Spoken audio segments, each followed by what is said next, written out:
Okay, andito. Ito po yung isa sa mga last na barko na sinakyan namin papuntang Mindanao. Actually, rush na ito.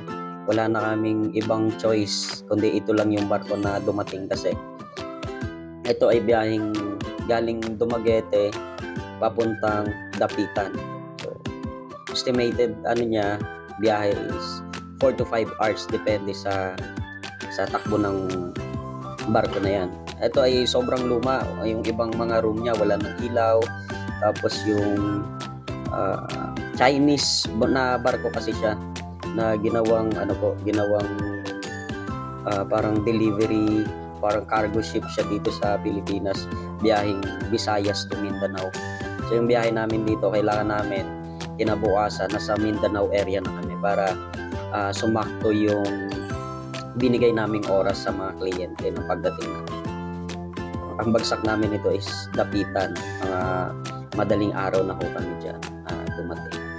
Ang pinaka problem dito ay yung tulugan. So malayong malayo ho yung kanyang aura sa unang nasakyan namin. Tapos dito rin po sa barko na yan wala hong mabilhan ng mga pagkain. So 4 to 5 hours, pag wala ka hong dala-dalang mga pagkain dyan or makukutkot, magugutom ka talaga.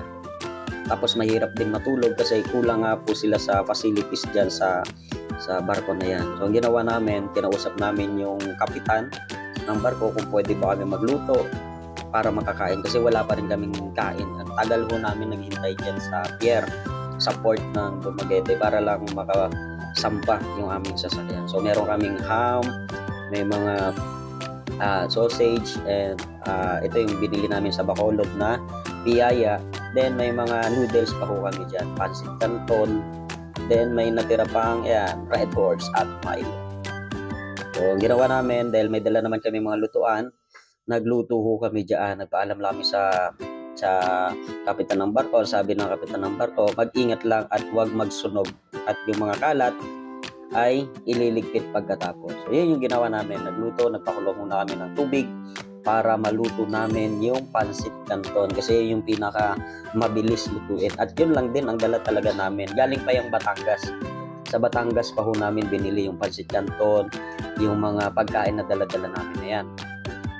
Tapos naubos na rin yung yelo ng aming yung cooler, so masisira na yung mga ham and yung hotdog sausage na aming dala-dala. Yan. Dito, kumakain na ho kami kasi gutom na rin talaga. Isipin mo, 5 oras kang lutang-lutang sa dagat nang wala kang kinakain.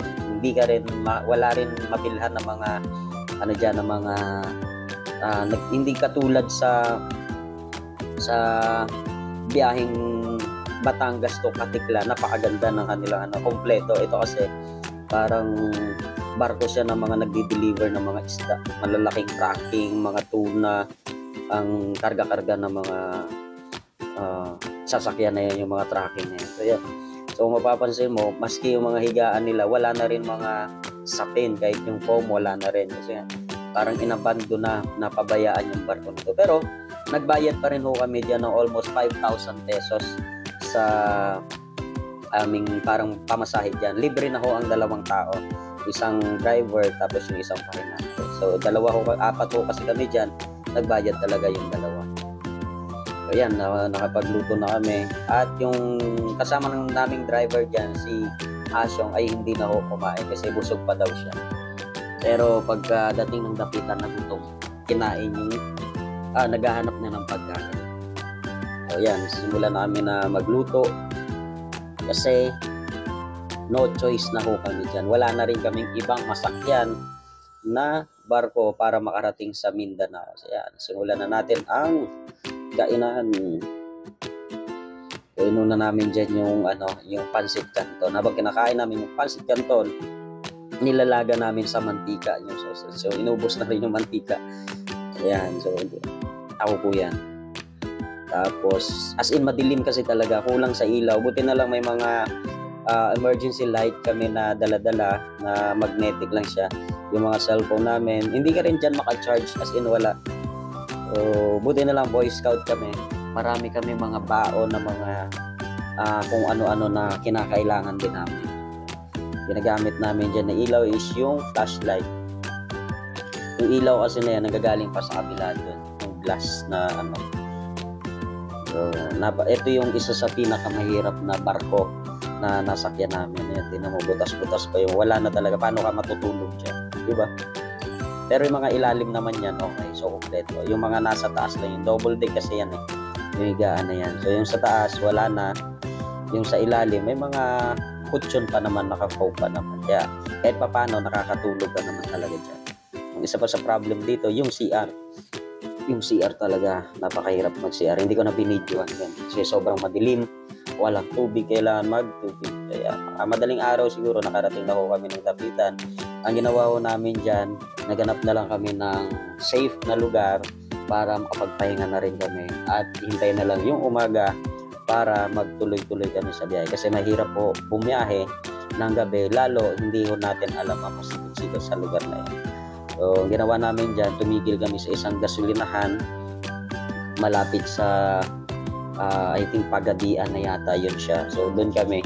Kasi ang lugar na pupuntahan namin ay Acorong Sultan, Kudarat. So, malayo pa siya. Almost 8 hours pa ho o 7 to 8 hours pa yung biyahe.